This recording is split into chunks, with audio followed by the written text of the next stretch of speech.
Magandang araw sa ating lahat mga ka-ice business. Today ay Tuesday at tuloy-tuloy lamang ang ating delivery at installation ng ating ice business package.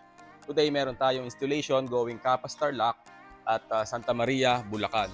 Shout out kay Sir EG ng Santa Maria, Bulacan sa pag-purchase ng 500 kg ice business package. Ganun din kay Pam Aurora ng Capas Tarlac na nag-purchase din ng katulad na package na 500 kg per day. So ito ang kanilang unit mga ka-ice business, naka-prepare na, and later ipipick up na ito ng ating technical team para i-deliver at i-install. Sa inyong mga katanungan at inquiries, maaari nyo kaming i-message sa aming FB page messenger or tawagan sa aming mga cellphone numbers. Pwede rin nyo kaming i-subscribe sa aming YouTube channel, Innovation Machines. Maraming salamat po mga ka-ice business. God bless po sa ating lahat.